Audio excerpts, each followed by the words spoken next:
Bambi Lynn, hear the rhythm rise. Bambi Lynn, we see you shine. Rider, fighter, heart so true. Author of a story that carries you through. She walked through the fire, came out strong. Every battle made her spirit a song. Josephine and the treasures of my heart, a voice of truth that sets us apart. Then, let the drum line roll again. Stories bold, the truth within. All rise up for Bambi Lynn.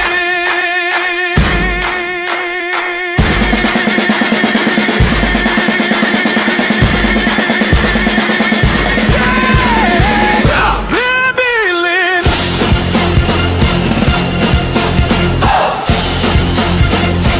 For Bambi Lynn.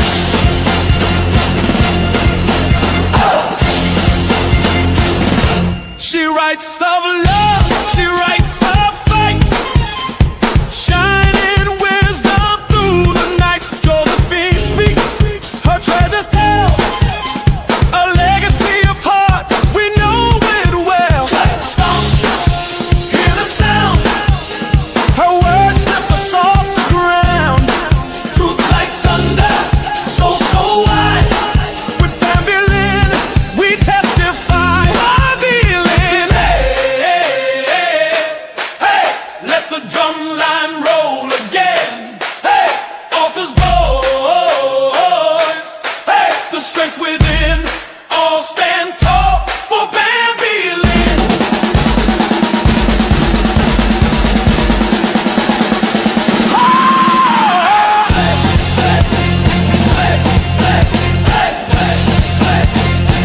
Oh, Bambi Lynn.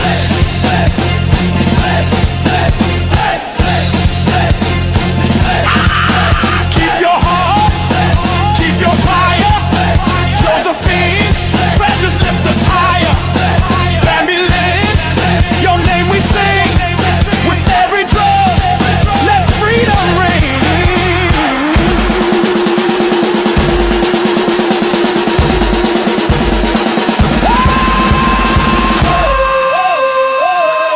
Hey, let the drum line roll again. Hey, stories bold. Hey, the truth within. All rise up for Bambi Lynn.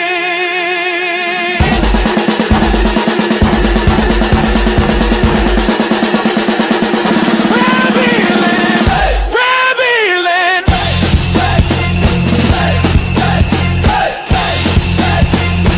Oh, Bambi Lynn.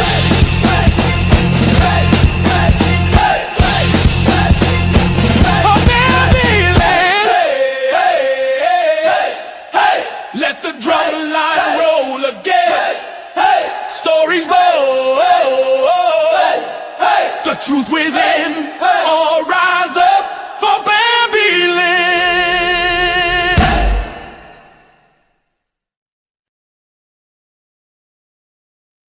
Hey everyone, my name is William Rochelle, but you can call me Bill. And I want to start by saying that yesterday, one of my guests, who I admired very much, Bambi Lynn, passed away. It was sudden, it was unexpected, and I am not a spokesperson for the family, so I can't say anything else. But that was the song I wrote for her when she was a guest on the show. So late last night, while I was trying to figure out what my opening would be, I felt that made the most sense. But today, and I want everyone to just take a moment and to really think about the value of life before I go into like the show. And what I want you to think about, and what I have to think about, is that I didn't know what my show was going to be about today. and it's International Women's Day. And my thought on Saturday was, let me reach out to Bambi Lynn, if she'll be my guest, because she's just a phenomenal woman. And then I got the text from a good friend of mine of the information. So I want to tell you guys, if someone pops in your head, call them. By the time it popped in my head, it was already too late. So that's that. But tomorrow's not promised for any of us. And we're all going through something. And she leaves behind 6 children, grandchildren. And she was a woman that was really, really strong. She was fighting. I think I can say that she had diabetes. And I'm going to leave it there. So today we're going to talk about something a lot of people confuse. That's the difference between building followers and building community. Followers can come and go with the algorithm. Community, Kenneth Dunner. Community, Peter Muffler, Felipe Cofino, Kinga, Jackie, Carrie, Layla. And I really want to preface, and Nick, I really want to preface this, Leslie Flowers. I really want to preface Kenneth and Felipe and Peter and Jeremy and Mike, because those guys, when I first came on, they lifted me up. And the other day, I saw Peter on someone's thing, and I said, "My friend." That's because I miss him. You know, Peter has gone and gotten a job with DFW. I'm excited about that. Yay, Peter. But we talked through some things that were, it was a male group, and it was about challenges that men go through when life gets disrupted. And I'm not saying it's different than what women go through, but that network was more than followers. It's community. And for me, this platform is not about the algorithm. It's about the community, because the community stays because it's built on trust, shared energy, honesty, and consistency. For me, this is not about selling something. For me, this show saved my life. When I was going through a very dark period, it gave me a reason to show up. And Felipe and Peter and Kenneth and Jeremy, they would sit and listen to me talk. Kenneth would shut me up, but the rest of them would listen to me talk. This is about staying connected, staying mentally fresh, meeting people, learning from them, and creating a space where people can show up as they are. So I am going to invite up my 2 major guests. It's Layla, who I call Splish Splash, and Fred. Hello, Layla. Hello. We got one more sitting out there. Should we invite her up too? I'll ask Fred. I mean, you know, we're an inclusive community here. Okay. Right? We love everybody. All right. We love everybody. My joy right now is giving Carrie a hard time. She is such a beautiful spirit. She is so refreshing. She has so much more energy than I have. And her and Layla, you guys just met, right? They are like a dynamic duo where when you see one, you see the other. They are supporting each other. It's national. Is it international or national? It's Women's Day, and they are women supporting women. And I ride with that. I ride with that hard. And Fred and I met yesterday, and that was not fun for him. It was fun for me because I'm like, where did Layla and Coach Carey find Fred? And I didn't know if they knew him or not. So I thought they had just randomly found Fred. But Fred is actually a friend of Coach Carey. What I'd like to start out with right now is with the big nuggets. Community is not built by broadcasting, it's built by belonging. A lot of people think community means posting everywhere. Posting everywhere can make you visible, but it does not automatically make people feel seen. Layla, I feel like you guys are straddling that line. So you're getting your message out there, but you're also building community. You're talking about things that resonate with people. What are you finding as you are now outside of your technical challenges? What are you finding as you're connecting with the LinkedIn community and then with the other platforms? It's a great question. And, I was desperate actually looking for community. 2025 was a challenging year.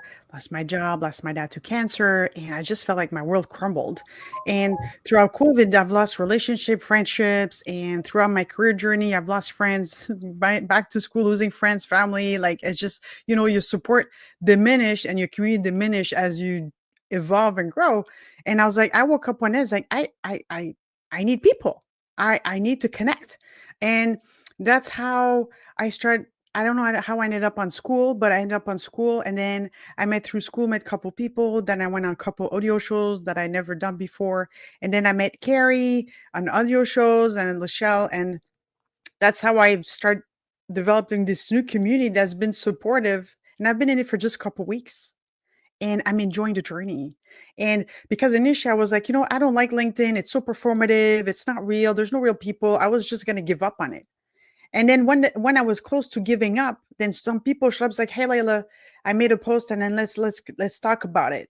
And then that got me to back into LinkedIn, but with a different purpose of building community. And are you finding it? I am, and I'm surprised of that because LinkedIn felt like it wasn't. Absolutely. Absolutely. Fred, good morning. Hey, good morning and afternoon to you. First, I'd like to say thank you for inviting me out, and you have mine. I'm very sorry for your loss. Thank you very much. My first question to you is, what did you have for dinner last night? Now, I told you that was going to be the first question. So you had to, you knew what the question was going to be. So what was it? Wow, I wasn't prepared for that. Let me check my notes. I I had a turkey burger. Okay. All right. So it wasn't the salad with the two croutons and the stacks of meat in between. Well, my second meal was a salad. You're great. So the reason why I wanted Fred to come, you guys, is contrary to popular belief, I don't just invite people on my show. And we were talking, and I think you said that you leave spirituality out because it encompasses everything. But can you talk us through those pillars that you described yesterday that you learned from Muhammad Ali and Bruce Lee, and how they all come together to encompass spirituality? And did I get that right?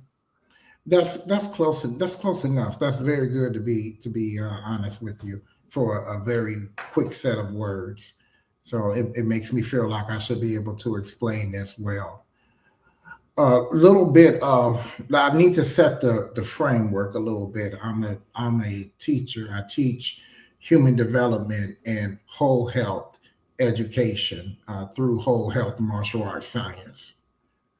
And in this, we focus on human excellence, understanding more of our existence, the expanding of the consciousness of the whole self. So we've been able to recognize what it means to break high amounts of concrete and transcend in ways that can be explained now even through sciences such as quantum physics. So the mysticism has been reduced for a more common language. So in that, we've not only seen what we were able to do physically, I was able to give results in school systems to where students have increased in their academics by 97% and in their social behavior by 98% for those that participated in the training and the programs, as well as working with organizations through professional development, where not only did the morale shift, the work productivity advanced. And so what we are is we actually operate through the science of wholeness that we use through martial arts science. So if that can lay some framework, if you will, I've been teaching this for over 35 years, but I formally created the organization in 2003. So this will be our 23rd year, partnered with schools, corporations, senior institutes, and special needs organizations. Along the way, not only do we have the ability to punch, kick, and things to that nature, we have the ability to step out of thought. Stepping out of thought is now what they're using the term of metacognition, where we're able to analyze our thoughts versus our thoughts tormenting and provoking us. This type of an awareness provides the opportunity for us to make decisions from a place of consciousness versus reaction. And that is what I would say, even in some forms of biblical terms, what it means to become the head and not the tail. So, of course, I wouldn't go into an institute or lead with a form of an opinion or a disposition that would threaten any form of spiritual beliefs, because every one of them are valid in all of their own rights and all of our own rights. What I teach is the awareness of the collective whole. So when we look at spirituality, yesterday I used the term mind, body, emotions. And I said I didn't say spiritual, because I did used to say spiritual until it dawned on me. All of it's spiritual. You take a bone and you snap it in half and you place it properly and in alignment. Alignment is a key word. In alignment and in proper environment, it has the intelligence to heal itself. That's a physical trait with a spiritual attribute, making the physical also spiritual. Our existence is beyond our five senses. We exist in manners in which we recognize premonition. You ever been driving and you feel something and you turn and look and see someone looking at you? We want to understand that we're more than just our physical being. We want to understand that we're not even our skeleton. It is a unified existence of within each other. We think that our skeleton is inside of us. But when you understand the nervous system, which you're getting all your feelings, all your responses, even your physical touch, you will understand that that's inside the skeleton. The brain is not outside, it's inside of it. So we're within it, and it is within us in this duality of existence. But to keep it plain and applicable to everyday life, how we wake up, how we live, how we pursue our desires in life, our goals, our dreams, or for those of us that understand the importance of answering your calling. The application of this quiets the noise of voice, where we are able to reconnect with that voice that told us to stand up on 2 feet when we had no understanding of the science of balance, but something called us up to our feet. Reconnecting with that, what we call our brilliance, our genius, or others have even said the genie, which has a great comparison, because that relationship is what helps push our humanity forward. I believe that we're here to become aligned and then walk in answer our purpose, or what others would say, calling. But you have to become aligned in your whole existence so that you can be honest with yourself and stop listening to the words that I'm not your authentic, if that's not your authentic conversation. And examples of this, of how these things happen, were things such as when we were children, we were told that we were pretending and imagining. We were not pretending when we were children, we were becoming. We started pretending when we got older and started trying to fit into a society that didn't meet us where we were. That's when the pretending started. So we're at a point in our humanity where we can become unraveled now, because the minds and the brains are ready to accept and the idea that we're more.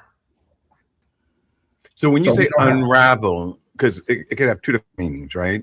So unravel to me could mean spiraling out.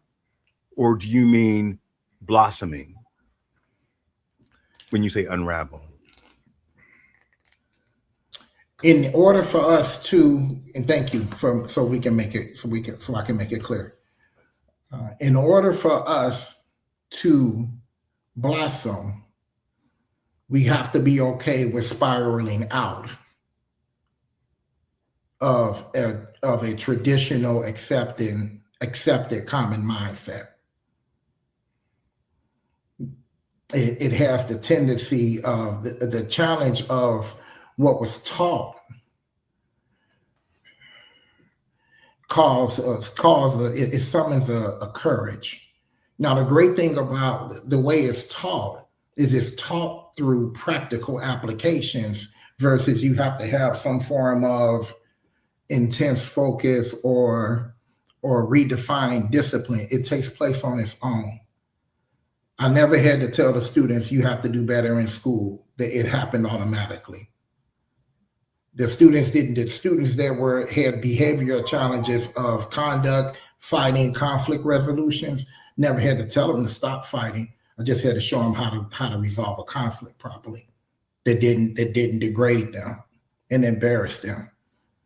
Once they became confident of themselves, they saw themselves in that light of being, I'm a serious person, and I can actually hurt you, and I know you don't understand that. So I'm trying to pull that down. So now we're learning self-responsibility.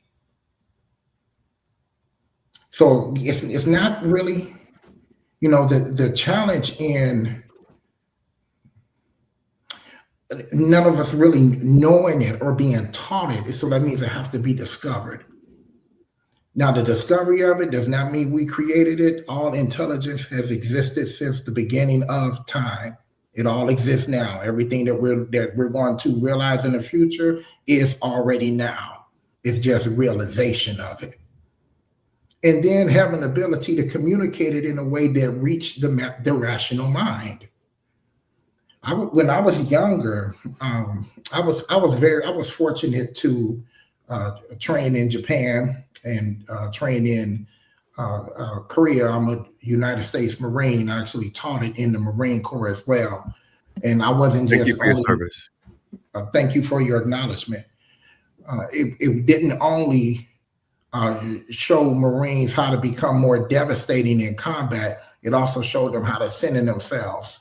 Because if the Marine Corps is not widely known for its social behavior. So they learn from those perspectives to understand stillness. So That's interesting. So one of the things I'm struggling with right now is I have all the tools in my toolbox, and I wrote about this yesterday, but I can't find the toolbox. Do you understand what that means? Yes. Like, I have the tools, but where are they? And it's because everything that I could see, feel, touch has turned upside down in a way that even when I go back to those tools, which is censoring, which is I used to go to sleep to the Secret. I don't know if you've ever listened to that book or not, but just positive affirmations and mental rewiring. And it's been difficult. So how do you, or actually not you, because you're not me, how would you talk to someone like myself that says, I know what to do, but it's not working for me right now? I will go to the core of that actual statement. I know what to do, but I know it's not working for me right now. So my biggest question, or the thing I would ask you to ask yourself, is, where is your faith? Do you believe that not only are you capable, but you will? Have you accepted that?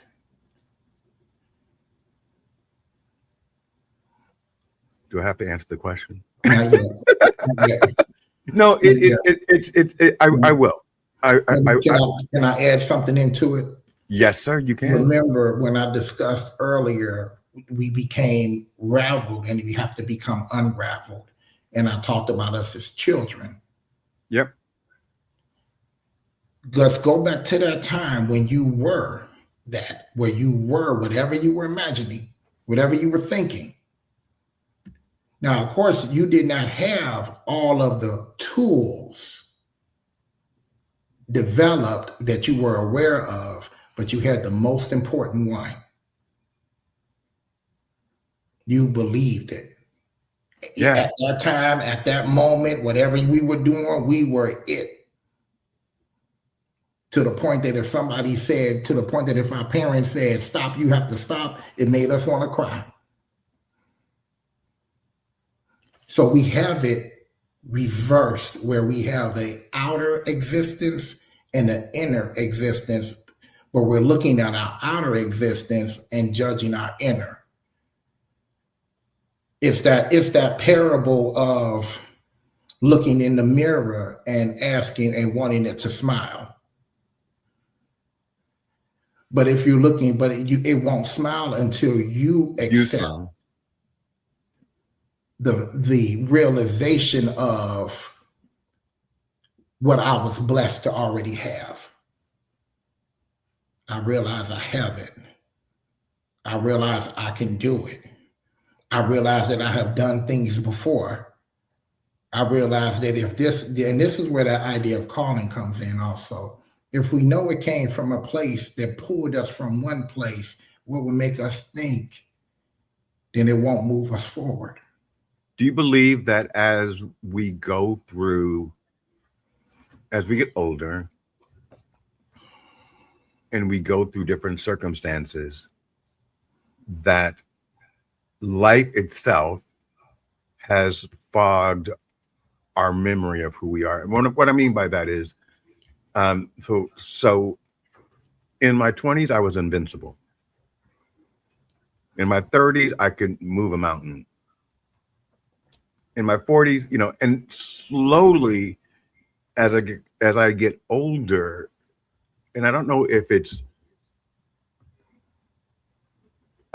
exhaustion from constantly just going, or if it's just I'm so tired of having to like start over again, which is fear, and faith and fear can't live in the same place. Like I said, I understand the tools, but sometimes, especially when it has to do with finances and stability, that's my trigger. That's very interesting.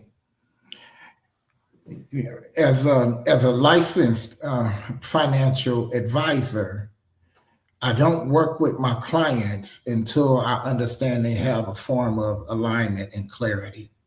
Mhm. That's our first stages in working with the finance, simply because just like what I'm talking about, our general reality of it's reversed in perception.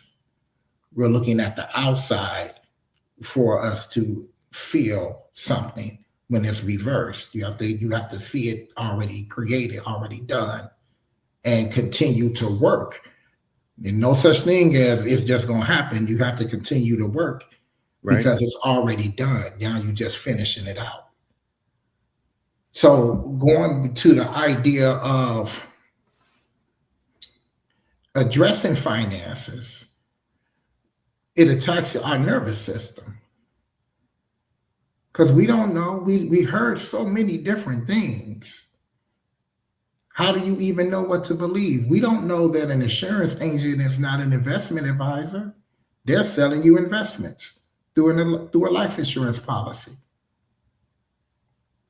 We don't, because we don't have the understanding. So the first thing we're supposed to be seeking is not the product. We should be seeking first the understanding. Mm. And how do you acquire understanding properly? That means you have to do a little bit of research, or you go through your network. Your network of people would know, even if they don't do it, they should know. Someone should know. How do you get a proper understanding of how money works? Well, I know how money We got works. it wrong. I know how money works. Anyway, that let's go on to Layla for a second. And I'm sure that speaking with Fred or listening to Fred, you have a million questions, Layla. And Fred, you've been fantastic. We're going to come back to you. Thank you. So do you want me to ask questions to Fred? Is that You can talk about you can talk about Fred, whatever conversation, because what my show really what it's about is what direction is the universe taking us in. And so whatever you say in this moment is what someone out there needs to hear. okay? So I love that he shared, kind of take you back to your childhood, because that's definitely a place where, we start very innocent. We live in the moment. We don't think about 6 months from now, a day after. We just live in the moment.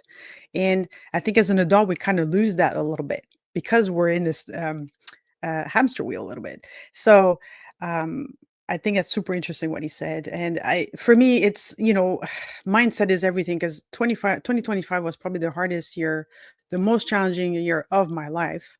And I've decided, 2026 is going to be a yes year.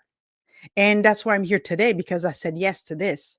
Maybe before I would be thinking about it, should I do this or not? And in my yes year, I've decided, you know what? You got to trust the process. If a door were shut, because it was in your best interest.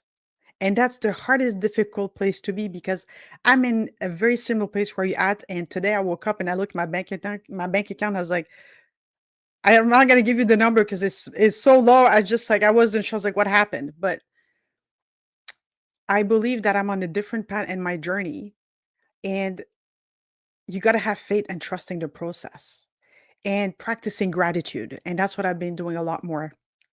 I wake up every day and I was like, Thank you for giving me an opportunity to be here again today to make a difference for myself and others. Because not everybody woke up today. So that practicing that does help you get through. And even in those difficult moments, God is the best planner. God is the best plan. So he knows what he's doing. And in those situations where you're waiting patiently and you're stressed and worried, something amazing has come out of it. We don't know what it is. And that's where what Fred mentions, like having that faith, and is hard and is not easy because you don't know. And that's the beauty of the journey of being a human is you're going to wake up tomorrow. It can be a 24 hours, that switch going to go on and everything's going to open up. But we don't know when that's going to happen. In the meantime, I keep telling myself, you know what? Connect with people, build a community, find other people that will uplift you, to take you out of this dark place. Because I was in a dark place as well. And I was like, I can't keep staying there. It's not healthy. I need to get back on track. And I've met this beautiful community that I'm in here today that give me a reason to wake up every day. I have a purpose because my purpose now is like, I'm also supporting others in their growth and development. And I just find it very exciting, even though my life is not where I want it to be at this point. But I trust that it's going to be better because I got to this point. Well, I got here because I trusted the process and I followed the journey and I said, you know what? I'm doing it. So to get to this point, it means that there's more for us to do where we're at. So that's what I would say. You're on mute. That's very powerful, very inspirational as well. Carrie? Thank you. Yes. I know you have something to contribute. Well, I agree with what Fred Jordan just said in terms of Layla's statements being extremely powerful. One of the things that I'm struggling not to say Dr. Jordan because he has Sensei Jordan on the screen, but one of the things that our conversations resonated around was living in your preferred existence. And that's one of the things that I had to learn how to do when things weren't exactly the way that I wanted them to be, is to live in my preferred existence. So there's this amazing book called The Mountain Is You by Brianna Weist, and she has you to go back to your childhood to kind of heal your childhood traumas. But the other thing that she does, which I think she does really well, is to have you go into the future and really get into that space of where you want your life to be.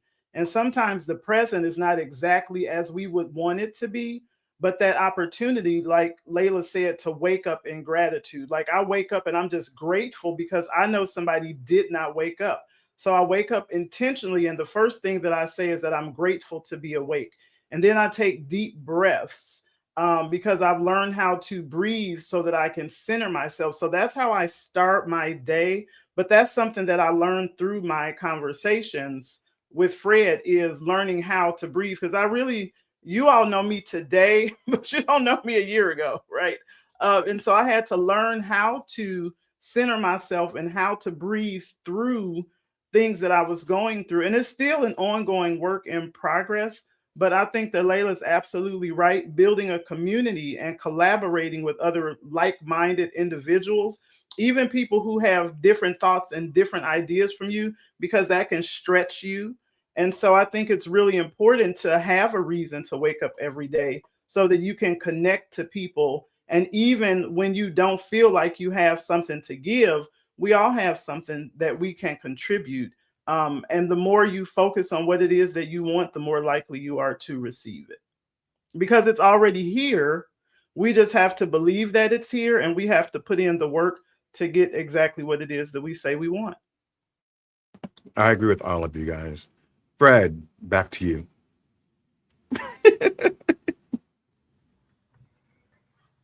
Okay, back to me, and I guess back to us. Thank you all. Yes. Yeah.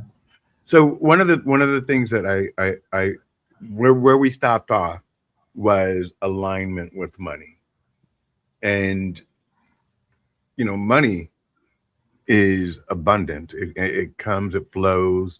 You attract what you believe you can receive.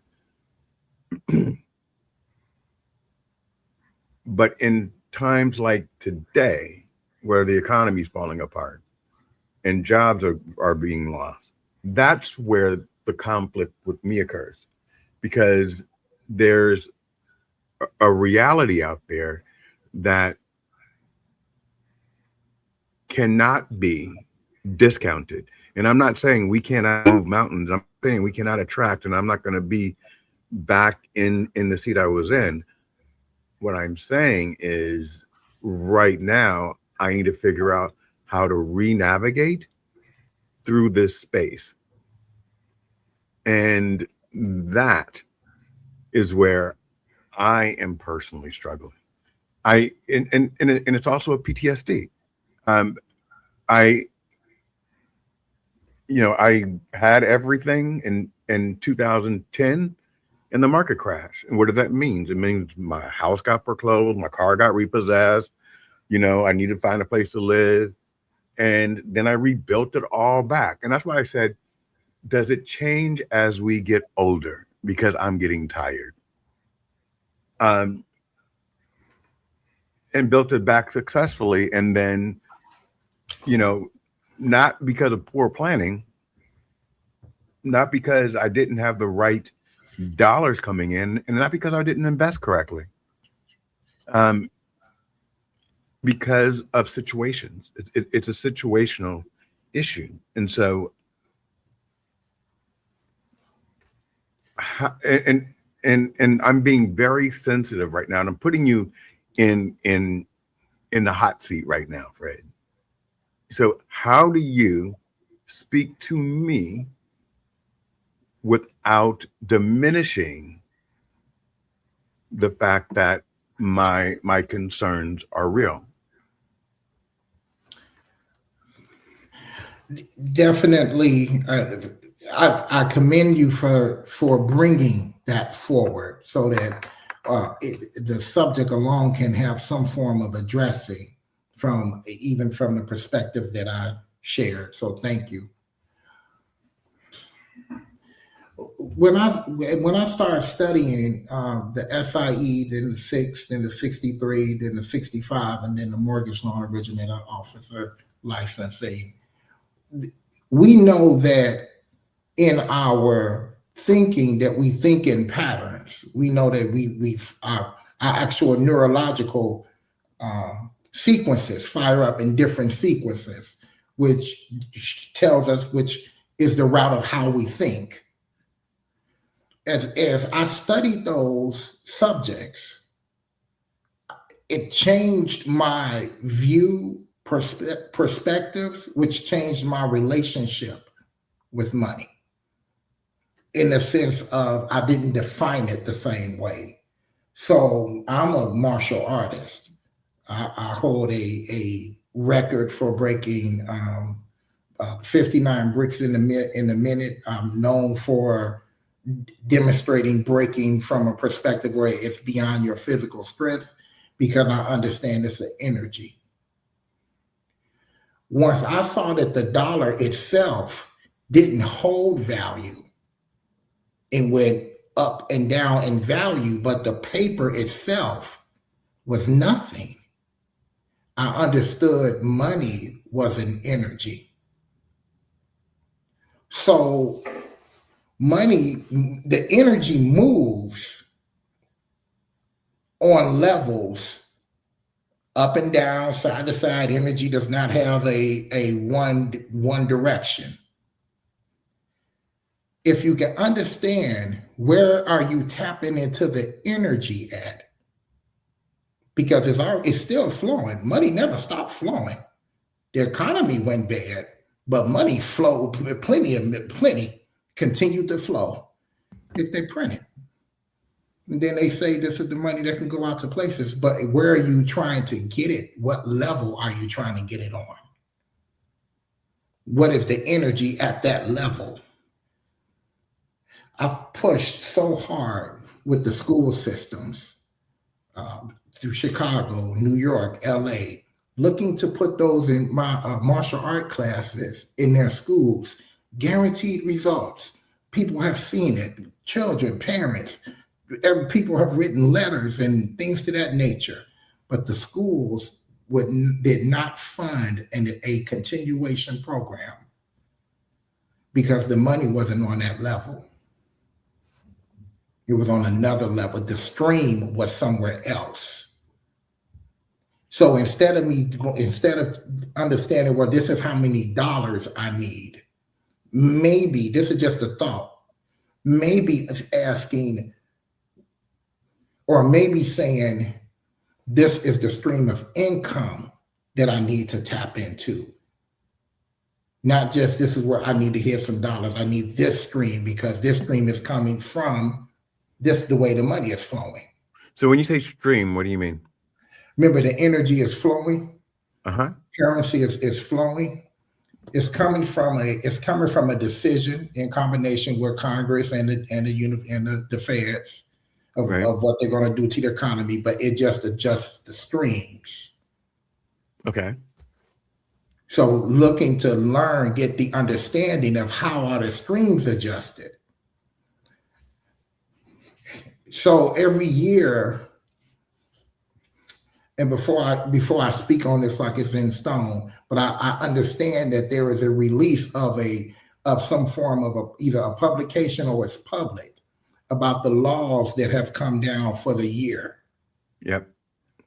That shows us where the money is going and how it's going to touch, and where you can now look to intercept or look to participate in certain streams. I'm not saying that is the only way. I'm saying from a mindset perspective, based on what our own personal goals are. Who's really controlling the money? Where is it really actually coming from? Well, that's okay. So that's where, and I'm not going to get into it today, but that's where the politics comes in. That's where money is not flowing down. Let's say that right now, and the government has cut not just funding, but jobs. Government jobs, private sector jobs. So, and this is the perfect conversation for LinkedIn, because most people on LinkedIn are looking to network to get some form of either you're coaching, consulting, you're selling a book, you're trying to get your next big raise, whatever. So when you're saying, hey, look at where the money's coming from, but right now it's not going to healthcare, it's going to bombing Iran.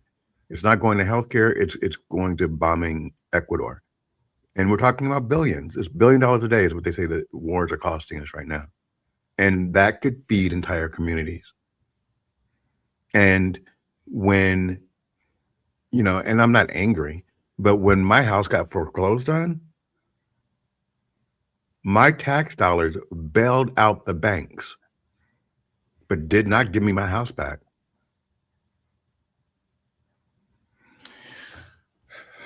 Yeah, you're 100% right as it relates to the politics. And if a person was going to resolve it from only a means of what political stance I would take, it's very difficult to do, and very difficult to say, well, we got money for wars, but we honestly know that that's always existed. We have money for war, but can't feed the poor. And right, but just because something's always existed doesn't mean it should exist. 100% correct. Hatred's always existed. It does not mean it should exist. Yeah, definitely. Acceptance and love should exist in place of hate. But yes, unfortunately, the reality is that I can love you, you can love me, but the person next door can think that we are subhuman. So that has two discussions.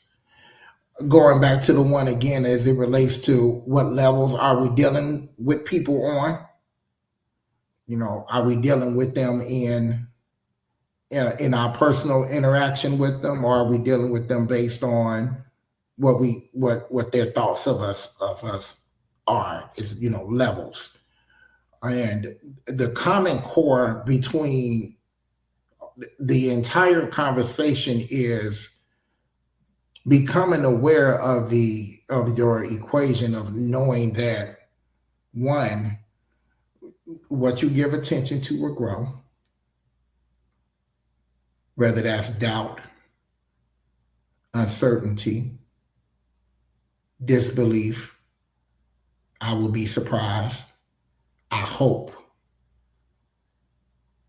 These are things that you can make your mind up about. I made my mind up.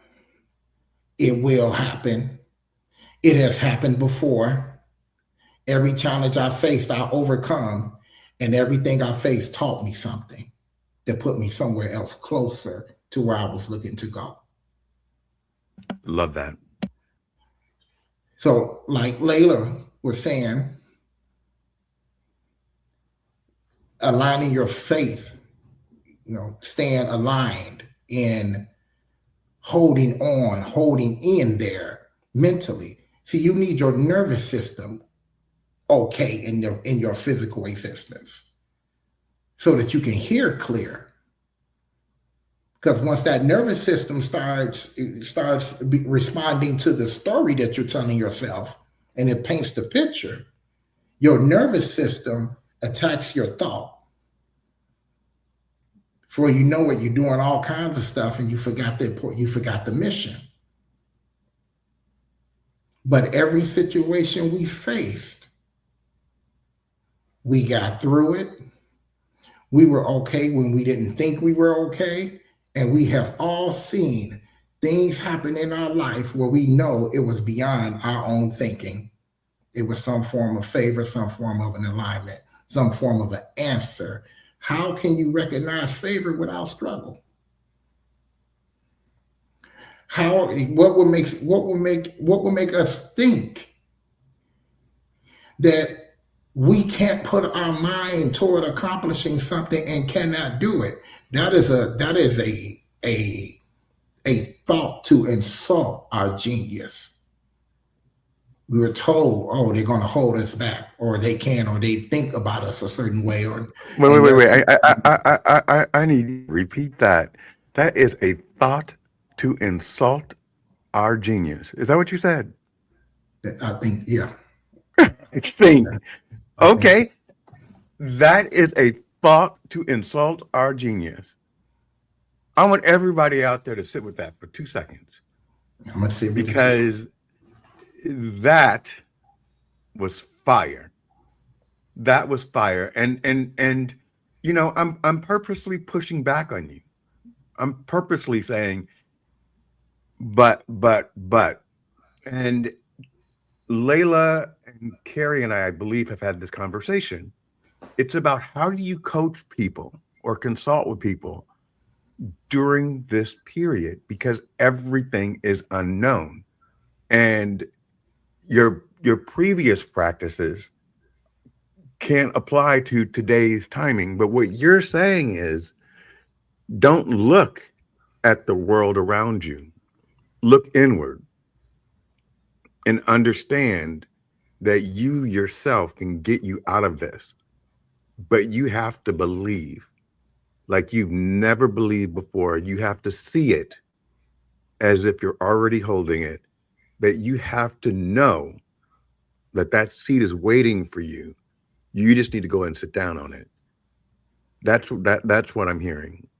And no weapon formed against you shall prosper. And I'm not going to get into the Bible because I don't follow traditional religion. I am spiritual. But I do believe that there are takeaways in the book, right? So you were about to say something. I'm sorry.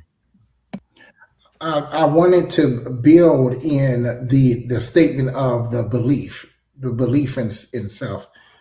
Sometimes a person, or all of us, at least I know I did, we would say that we have to choose to believe. And in reality, we're always believing. We have to direct our beliefs. A lot of times we believe things that we don't prefer. And that's what we feel. We have to direct our beliefs because I personally, I knew people that when they reached millionaire status, they were still uneased because they believed that the money was going to give them the peace or give them a way of sit back. None of this ends. But you know what? But let me tell you, money can buy you a whole lot of therapy. That's what I will tell you. It's one thing you don't have to worry about. Like right now at William Rochelle 153, that's my PayPal account because I ain't got no money. So anybody want to contribute, go there. Um, so it does not buy you happiness, but it does give you one thing that you don't have to worry about. You don't have to worry about your health. You don't have to worry about your car payment or your house payment or anything else. You don't have to worry about how your children are going to college. So it doesn't buy happiness, but it buys you a level of comfort, especially if you're building with integrity and intention. Integrity and intention. So a billionaire that's robbing to become a billionaire, yeah, that's not going to give him peace because he's not there's no integrity there. I'd love to get Layla's perspective on this conversation. Um, I mean, like Fred said, like really great things. So I have to say, and I agree with him, as an executive coach, when I coach the person, not the problem. And that where all the popular beliefs, breaking barriers, things that are preventing you from moving forward. And then when you're in a situation of stress and you have money, financial issues, of course, it's going to impact your life. Of course, it's going to impact your security, your mindset, your health. Like we're human. We need money to function in the world. Nothing is free. And I would look at with like all your background and your experience over the years. What can you do differently now, knowing all the background that you have? Maybe the universe is telling you something else to do things in a different way. And you I has agree with just that. haven't figured it out yet. Because you are maybe hypothetically, we're just talking, right? When I Yeah, talk to yeah, my, yeah. like, it's like, okay, well, maybe Bill, the 5 years, 6 years ago, or 10 years ago is no longer. He's a different person. He's evolved, he's grown, he's changed, he's acquired so many skills, and you're in a different journey. And maybe universe is telling you, you know what, you're ready for something different in you. We need you to cut up to it. I don't know. I'm just saying, but so that's why we coach not the problem, but the person. Really is like the mindset. Where are you at? Where you want to be yourself? What do you see for yourself? Where are you heading? What do you need for you for right now to be secure? And what can you do differently? And I would add to, trusting the process. We're here today. It means that throughout all these years, there's always something that came up. Everything is temporary in life. Whatever goes down is going to go up eventually. So nobody stays down forever. And that's not, it doesn't happen. Everybody goes up eventually. And that's just how life is. And to learn to just navigate life and control more your emotions. If you have a bad day, that's okay. Have the bad day. You don't punish yourself for that. I'm having a bad day. I'm not happy today. That's okay. Acknowledge it, do it. And have another day I was like, you know what? I'm going to do something for myself. I'm going to wake up. I'm going to practice my gratitude, and I got to trust the process. God's plan is the best plan. He knows what he's doing. And that's hard to remember, right? And he took he took us all the way here today. So he's something for us. Yeah. And God is not limited by human laws. Say that again. He's not. I said, God is not limited by human laws. How we Laws. operate Okay. in this world, abundance on his side is not limited to how we do things here. He's not impacted by politics. He's not Right. impacted by economy. Like, it doesn't work that way. So trusting that, to remember that he has the key of the opening the door, and he's the key who closes the door, and keeping that in mind. And that's where I'm trying to keep to tell myself that, okay, it's not happening today, but I purposely don't read the media anymore, because I need to stay in a positive place, because I know my mind cannot take it right now. And I feel for everybody who was going through difficult times, and it's just awful. But I know for my own sanity, I need to stay in gratitude, because we gotta practice that gratitude, that we had the opportunity here to be around loved ones, to talk to somebody you care for, to be here today, and to help others and empower possibly others. We're doing something. So that's just something to keep in mind. And I trust and believe that something way better is coming for all of us, because we wouldn't be here today. And those doors Absolutely. were not shut if there was not something better. And they were shut because there was a reason, and we don't know it. There was a protection, So And the that's reason what I why would say. the reason why I'm pushing back is because there's someone out there that needs to hear that there's a struggle. And if in my opinion, Fred, if I come up here every week and I'm like, everything is great and just believe, which I do believe in, there's someone out there that's struggling that says, I've been believing for 3 years and nothing's happened for me. And so I want to say that the universe, God, the belief system is something that you need to lean into extremely heavily and with intent. But there are times, just like I said with that toolbox, that you feel like you can't reach the toolbox, but remember it's there. You just need to open it. And sometimes when it gets dark, you just need to turn on a flashlight. Where's that toolbox at? Because it's there. We have everything we need inside of us. Everything. But And and go ahead, Layla. you're saying really important things, and it doesn't negate how you feel and what you're going through. The only thing, when you practice gratitude and having faith, it's almost like it helps for your mental health and your physical health to just wake up. It doesn't fix everything. It doesn't resolve whatever you're going through that time. It's just to give you some hope, to be like, tomorrow will be better. Not today. And I have my moments too, but it's just to help you get through the day, to have that. It doesn't, like I said, it won't solve everything.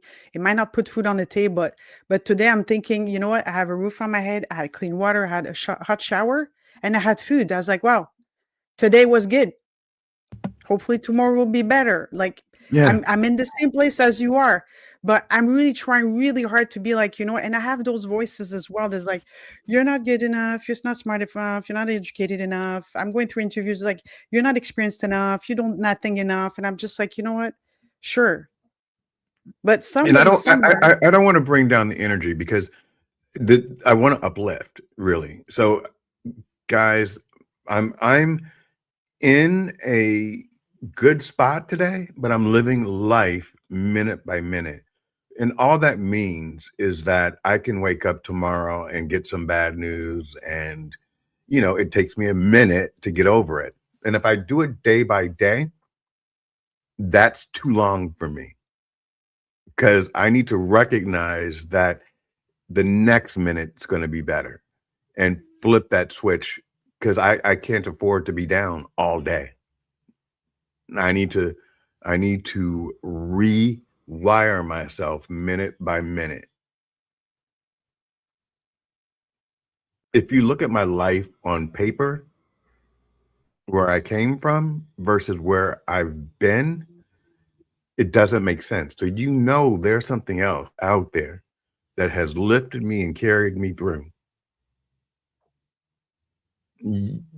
I know that today is just a moment. It's that big in the space of our life. But that's why I wanted to hear from Fred and from Layla and Carrie today, so that you can hear and basically what we're doing is, kind of playing good cop, bad cop, right? I'm telling you all the reasons why, and you guys saying all the good reasons to overcome it.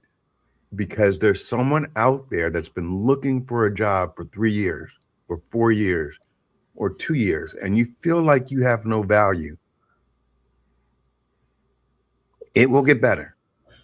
It will get better, and you guys will thrive. Coach Carey? You know, what Layla said is so important when she started talking about, God, and Fred talked about spirituality. One of the things that I realized, Bill, is that the God is in us, and a lot of times we're looking externally for solutions to the things that we want. And that's why it's so important, that concept that what you focus on expands even in the darkest hour. So I've had my own share of personal challenges where I didn't have money to do the things that I wanted to do, and I definitely didn't have money to do the things that I needed to do. And what I said was, I am a money magnet. I am a person that people are looking for. I am a person that has excellent references. I am a person that people aspire to come in contact with. And what happened during that hour, when I was in a very similar position to you, where I was about to lose my house, I was about to lose this and lose that, I got a letter in the mail. All I focused on was, look, I want my house. It's just, I am living in this house. And I got a letter where they gave me $30,000 from the government to catch me up on my payment. Well, I ended up hospitalized. I lost my job. I didn't have any streams of income. And I said, I want my house. I am staying in this house. Well, then I ended up having to file bankruptcy. And then after the bankruptcy happened, there's this shame that comes with it. But I realized the bankruptcy is the plug. It's the code where I was able to stay in the house and not pay any type of mortgage or payments for almost 18 months. And so that allowed me to re-up.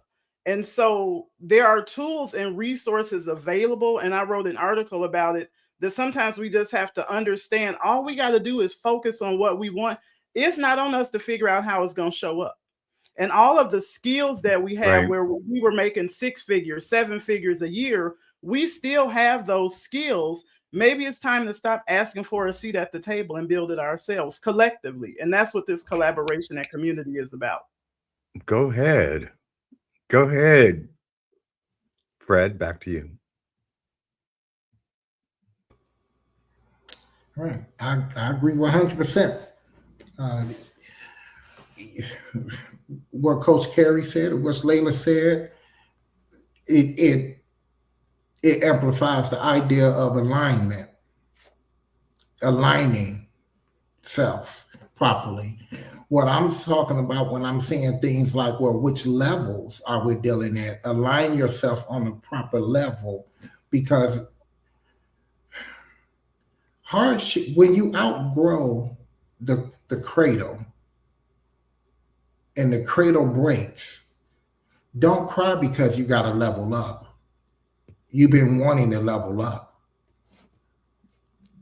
So what will, it's like, it's supposed to become common sense. The more we practice it, it becomes common sense. Being worried about it is not going to get it done. Never has.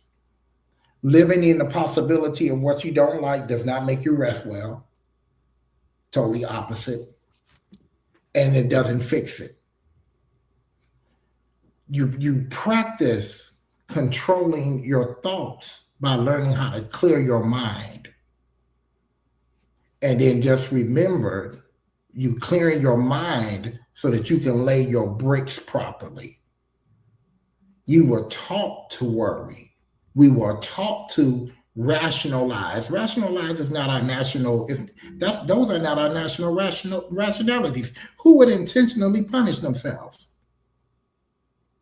knowing that there's no solution in it? I want you to meet Leslie Flowers if she has time to come up.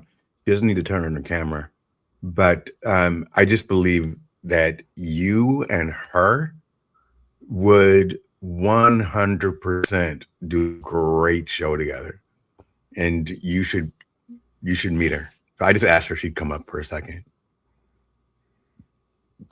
Let's see if she does. She might say no. Layla? Well, it's like this is a great conversation of so many things, and we're humans, right? So things happen, and as today, something happened that I never thought it would happen to me, and it just happened.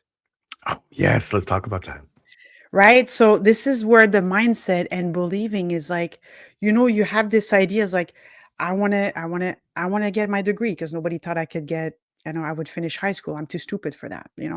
I will never do anything in my life. I'll never be successful. I'll never accomplish nothing. I went to get my driver's license. I was 37 years old because I was told I shouldn't be driving. Okay. So I went and did it myself. I did have a diploma in business admin, and I did a diploma in HR at university, but I wanted to get a degree, and people's like, you're not smart enough for that. It's not going to happen. Guess what? I went and got one, and I majored in entrepreneurship, finance, and management. Nobody around me, friends and family, believed that I could do that. None of it. So I was by myself, believing in myself, and that's a hard place to be.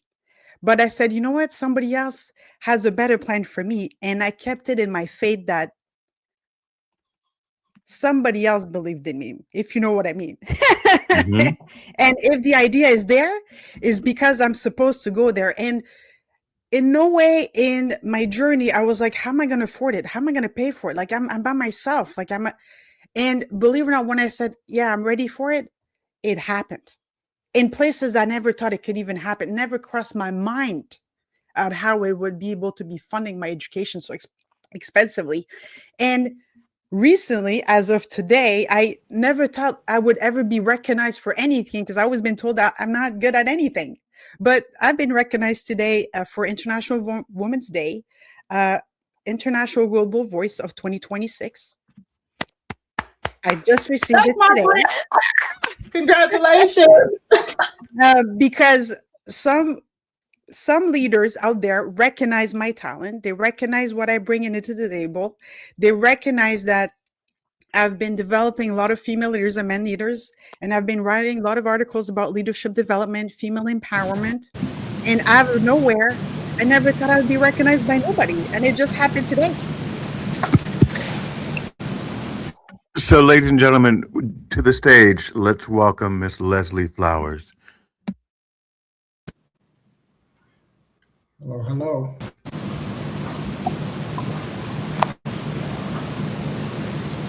Hey, Leslie.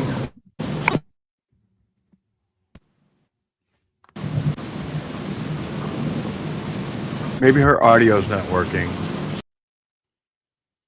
Aw. So I Oh, just well. want to finish my thought. Sorry. So at the end of the day is like, you got to believe in yourself, even when nobody around you believes you, even when you feel your success is not going that wherever it's going. If you have that seed inside of you, it's going to happen. We just don't know how, but you just got to keep working at it. And the path eventually is going to open up. It's like the iceberg. We see what's coming out outside, but what's going under, we have no idea. You wake up one day and things have shifted. You don't even Yes. know how. Preach. Right? We have that mindset, and I have the spiritual side. Their mindset is some things, there's things we can't see, but there's other things that just happen that you don't know. And for me, that was another example today that I just like, wow, how's this even happen? I've never considered something like that ever, but universe and whoever decided, you know what? So believe in yourself. You can do this. You've done it before. You can still do it again and even better. So don't give up on yourself. Absolutely. I'm not. I'm saying for everybody too, Yes. like, Yes. like, as And everybody out there, the reason for the discussion is just to let you know you're not alone. And that these guys can Leslie, my friend, how are you?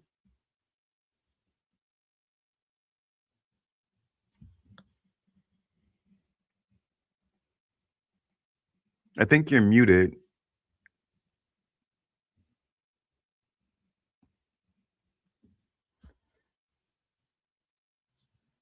So anyway, this has been a great conversation. I hope you guys got something out of it. Fred, I hope you have a better impression of me today than you received yesterday. Definitely didn't have a bad impression of you at all. Oh, that's very nice of you. Can I share one last thing that I think is important that we were discussing? Is it for the world? Yeah, for everyone. We were big. I'm going to put you up.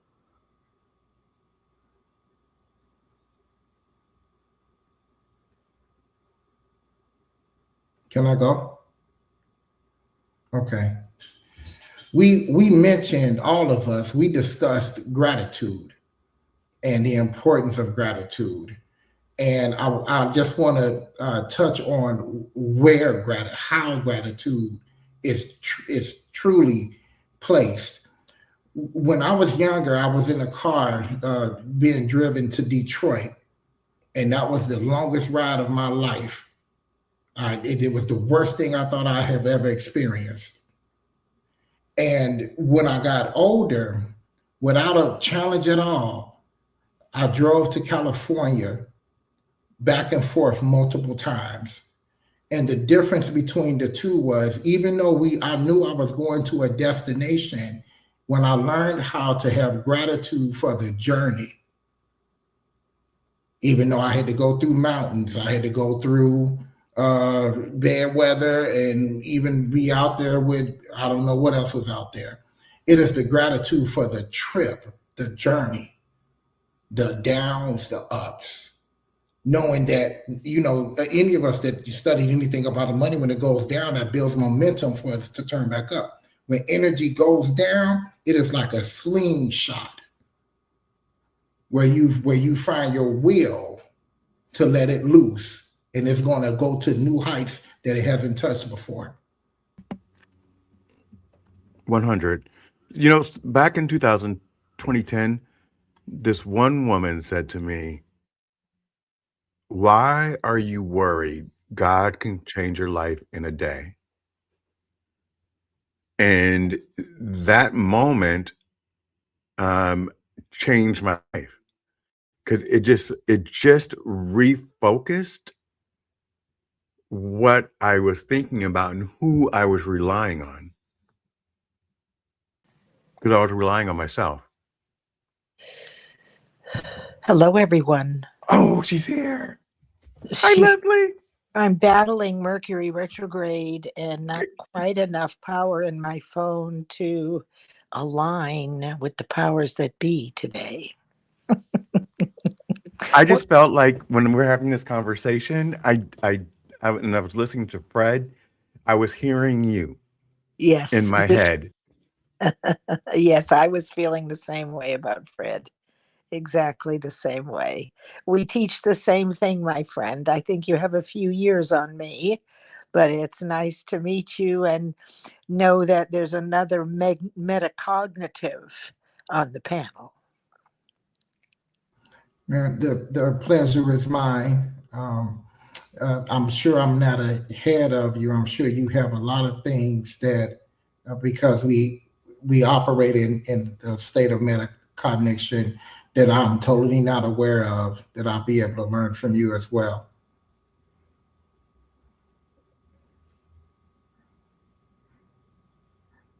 What is metacognition? So I was having trouble hearing you, Fred. So I'll just wait. Oh, he said that he can you hear me? What else to do? Well, can you hear me, Leslie?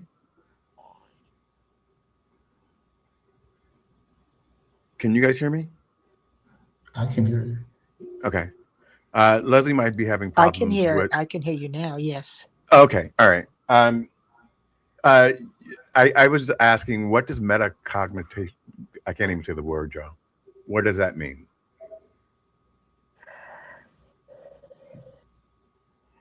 I'll explain it, Leslie, if you would like to build on top of it from your own perspectives as well in your studies. In general, from how I teach it, metacognition is discovered through the ability to analyze thought. If I was going to write about it myself from my own experience, it is the ability to step out of thought and define thought. Where you, Absolutely. where we understand, Absolutely. yeah, where we That understand. I'm sorry. We good. Audio wildness. That is exactly what I teach. Metacognition is a new term, and it's the ability, yes, to analyze your own thoughts, which means that you have to be on the higher side of your conscious awareness and relatively unaffected by the reactive side or our fears, which we all have. And so uh, I also call that agile thinking, Fred, the ability to think on your feet and speak a point of view based on the context.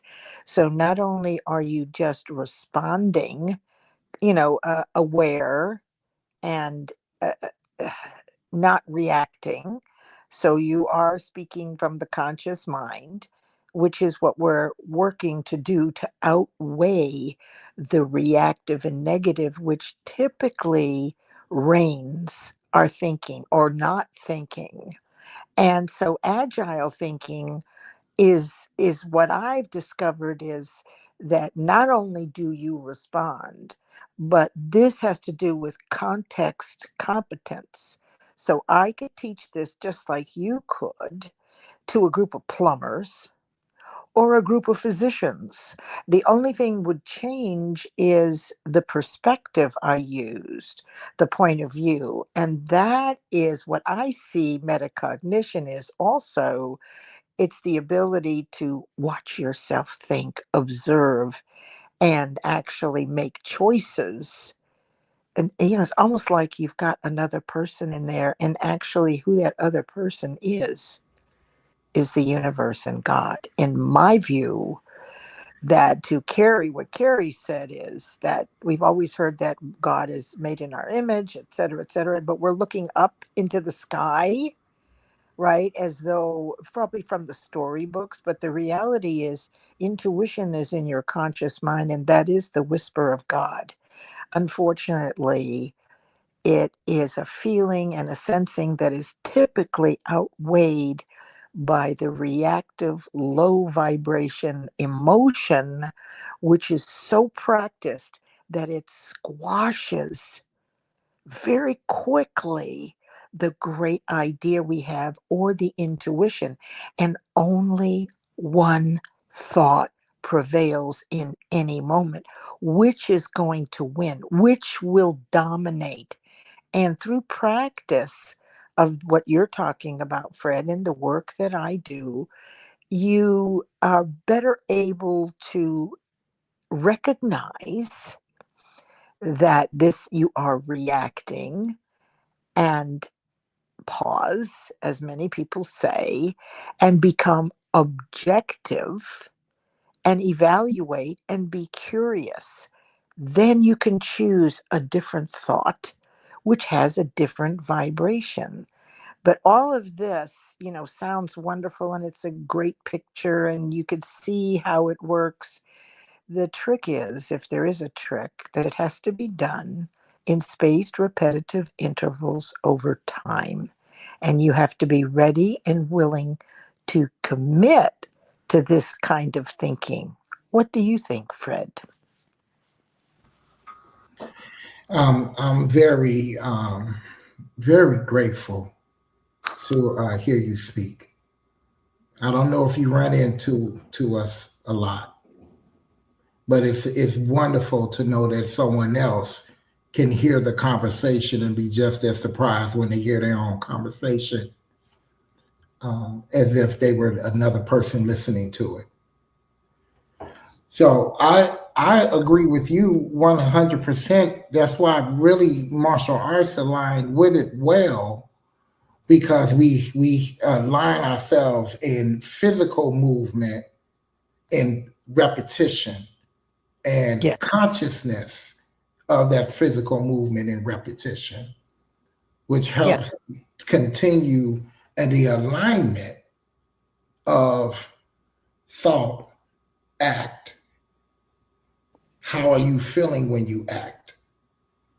Are you engaged with your entire nervous system? Do you feel your feet on the floor? Or are you looking at the person just trying to attack you? Or are you just upset because of what someone did or said? Or are you afraid?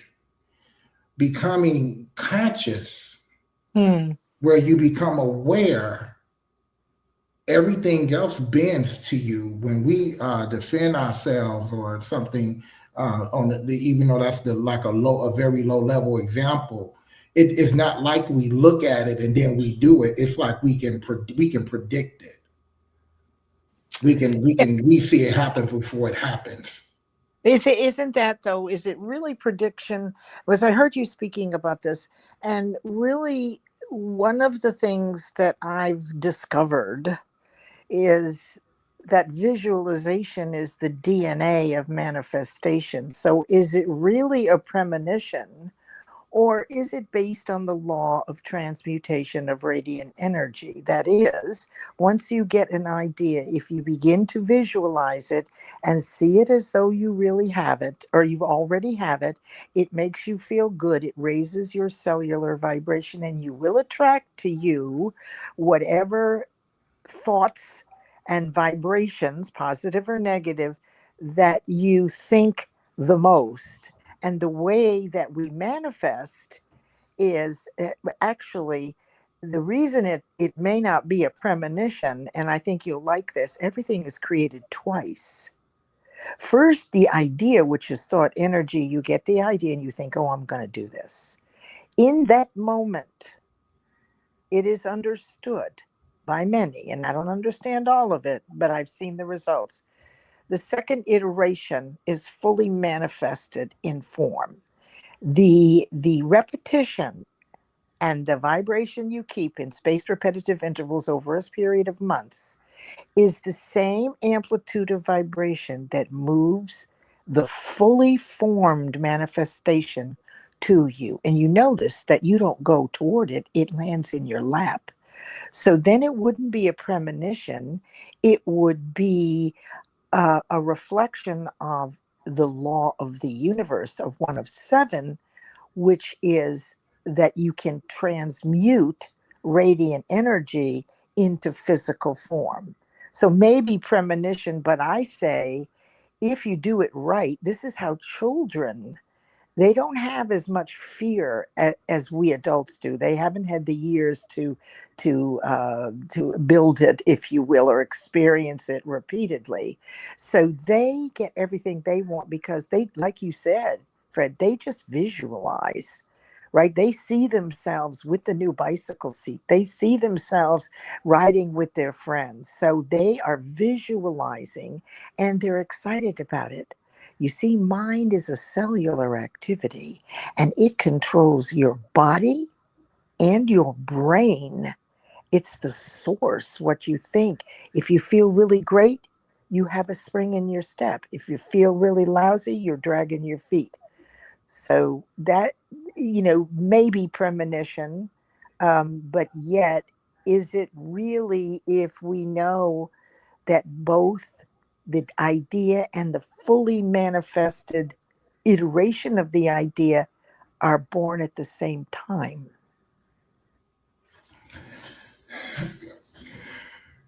Leslie, that was fantastic. It's a lot of shit. I It's a love lot it. of shit. I'm with you. I love it. This is wonderful. Thank you. It's a great opportunity. So Layla and Carrie, you guys are quiet. Anything you want to add?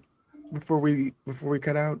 I know that Go Yeah, ahead, Connor Gary. was afraid to come up, and I know that he is very afraid of you know, me in general, and that's why he doesn't want to come up, because he's fearful of me. But you guys, what do you guys think? well, I'm just going to say that to Leslie's point, and Fred and I did this when we were studying for all of our licensing exams, is that we said, oh, we're going to go pick up our pass notice. So the thought, and we still had to do the studying, and knowing that the pass notice was already I think prepared. Carrie's talking, but do you hear her? I hear her. Okay, I don't hear her. That's good. Then keep talking. Keep talking. It happens simultaneously.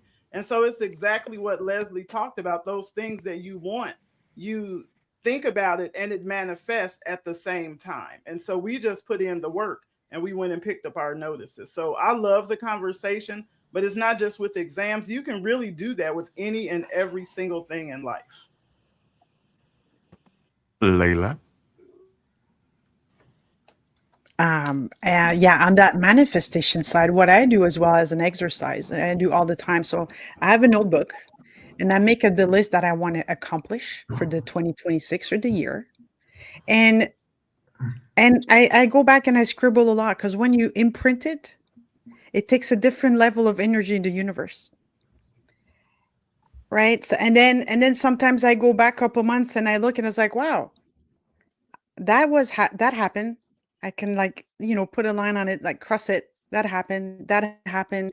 But when I put all these ideas initially, I didn't know how it was going to happen because we don't control that. But I put the idea and I wrote it down and I visualize it. I talk to it myself. I talk to myself. I talk to it to whoever. And I said, this was what I need. This is what I need to accomplish. This is how I would like to feel. And you just keep talking to it because you have that conversation and it's just free flowing. It keeps your mind keeping, how can I say, keeping those dreams alive. I speak to it all the time. So it stays there. And by doing that, it helps me kind of really visualize it, keep it real, and believing it's going to happen whenever it's going to happen. I don't put a time on it. And a lot of things that don't happen right away. We want it to happen right away. But sometimes we are not ready for those blessings because we are not prepared. Mindset, physically, the skill set, whatever it is at that time, we're not ready. But when we're ready, it shows up unexpectedly. And I agree with you. It's divine timing, and I think that that's one of the things that I have to work on is me saying it needs to happen today, and it's not on my time. Excuse me, that's so brilliant, Layla. That is governed by another of the universal laws, the law of gender. And when you were talking, Bill, earlier about having all these tools in your toolbox, like I got them too, right? But you really don't know what to do. Well, here's the thing. As Layla said, you may not be ready to use the tool effectively because the universe or God, however you want to look at that, the one infinite energy bundle of love that is omnipresent and that always wants us to do well, lives in our conscious mind, whispers to us all the time. That if you aren't ready to use the tool effectively to take you where you want to go, the universe will hold back. That's why sometimes you don't reach your goal, but you don't give up on it because sometimes you've bitten off more than you can chew, and the universe really has your back and doesn't want you to fail. So, like you said, Bill, in your writing, and I've noticed this lately, that you're really pouring out a lot of wonderful concepts, is the reason why I teach set one goal at a time. And I have people arguing with me, well, we should have two or three. Research shows that nothing gets done when you do that. You must have one. And I think that once you realize that you've got 7 universal laws that are on your side, I'll give you a quick example. I had a friend who always wanted to do cake decorating. Okay. All her life, she wanted to take a class in cake decorating, and she's like in her 40s or 50s. And we would do Taco Tuesdays. And she one day came and said, I just registered. I'm going to take cake decorating. I've always wanted to do it. I've held it in my mind all this time. And I think this is really an important lesson for me. It was. So she went and spent $500, got every single tip, pan, pigment. I mean, you wouldn't believe the stuff for decorating, but just take my word for it. She spent about $500, all that. She comes back 2 weeks later for tacos, and she said, Leslie, I feel like a fool. And I said, why? She said, I hate cake decorating. I thought I'd love it, but I don't. She had gone past the point. Can you see that? She had grown in such conscious awareness and her growth in so many different areas. That thing she held so long, of course, if she hadn't done it, she would regret never having done it. But that can happen too when you are actually exceed the tools that you have. It's kind of an interesting phenomenon I thought I'd share with you. It is. It is. So I want to thank everybody for coming on today. Fred, thank you for the last minute acceptance. Leslie, thank you for coming up at the last minute. And also thank you for supporting me. So I appreciate that. Leslie actually helped me out through my PayPal. So I want to give you that shout out. And it was very, very sweet of you. You don't need to do that. It was, okay. You're welcome. You're welcome. And I just want everyone to know that everything works out at the end the way it's supposed to. And that we are all light, we are all love, we are all energy. And with that said, I'm going to close out. If you guys want to stay until after the outro, we can just talk and decide if we're going to go to TikTok, or you guys can leave. The outro is like 4 minutes, so it's up to you guys. And I appreciate everybody for coming next week. And the week after that, it's very, very light conversations. I'm having an artist on, and he is an artist, but he doesn't use paint. He uses makeup, and he doesn't use canvas. He uses himself, and he turns himself into real live art. So he's going to do that live on the show. And then after that, I am having on the 22nd, an attorney who is a comedian and an actor and an influencer. So I want to go light because everything that I've done for the last few weeks has been very, very heavy. And I think we need to balance it. So with that said, I am out. Thank you, everybody, for showing up. I appreciate it. And 3. Turn me up. This is not a moment. This is a movement. I'm here, hear me. I refuse to live in fear. Not today, not this year. If the ground shakes, let it. We don't break, we get clearer. Unity is more than love. More than words and prayers. Stand with me, don't fall down, we rise because we can. Say it again, louder, right here. Distractions everywhere, noise by design. They flood the feeling of the mind. World on fire, they call it fate, I call it power, miss my legs. People dying still, they stall. Health reduced to protocol. Jobs erased in breaker time. They say it death like that's not crime. Feel so daily, prime time. Package neat with a headline. That's too much, you're a threat. That's how I know we ain't free yet. That part. Tell the truth. I'm not loud cause I love the sound. I'm loud cause silence shuts us down. I refuse to live in fear. Not today, not this year. If the system cracks, let it. We'll fall, we get clearer. Unity is more than love. It's the work we share. Stand with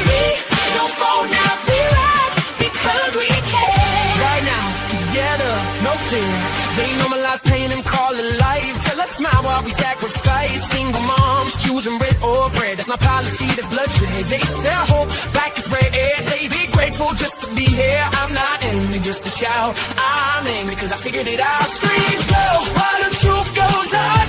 They burn a line, they miss the mark. I will sing soft, just defend the story, not counterfeit. If we don't speak it, that's right here. Truth don't whisper it a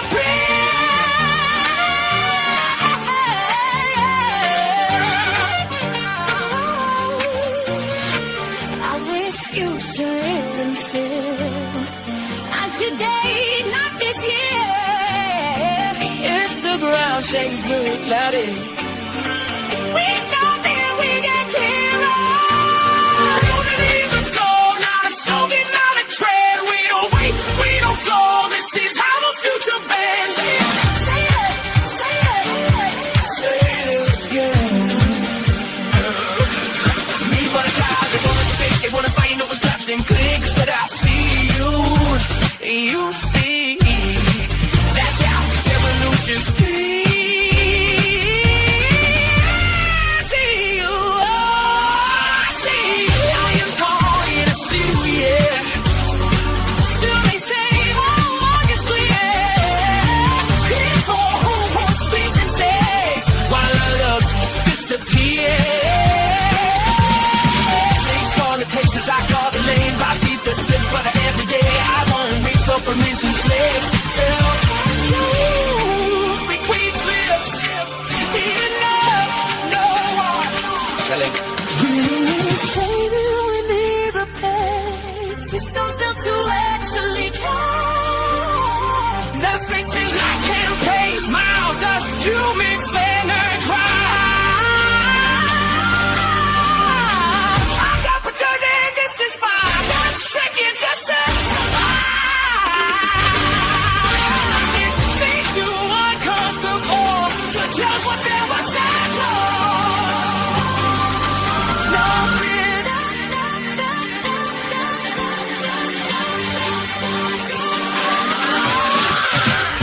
Refuse to live in fear. Not today, not this year. If the wall shakes, let them. We don't break, we get clearer. You get it to go. Not someday, right now. We're still here, still high. Backing down. Still standing, still breathing. Yeah,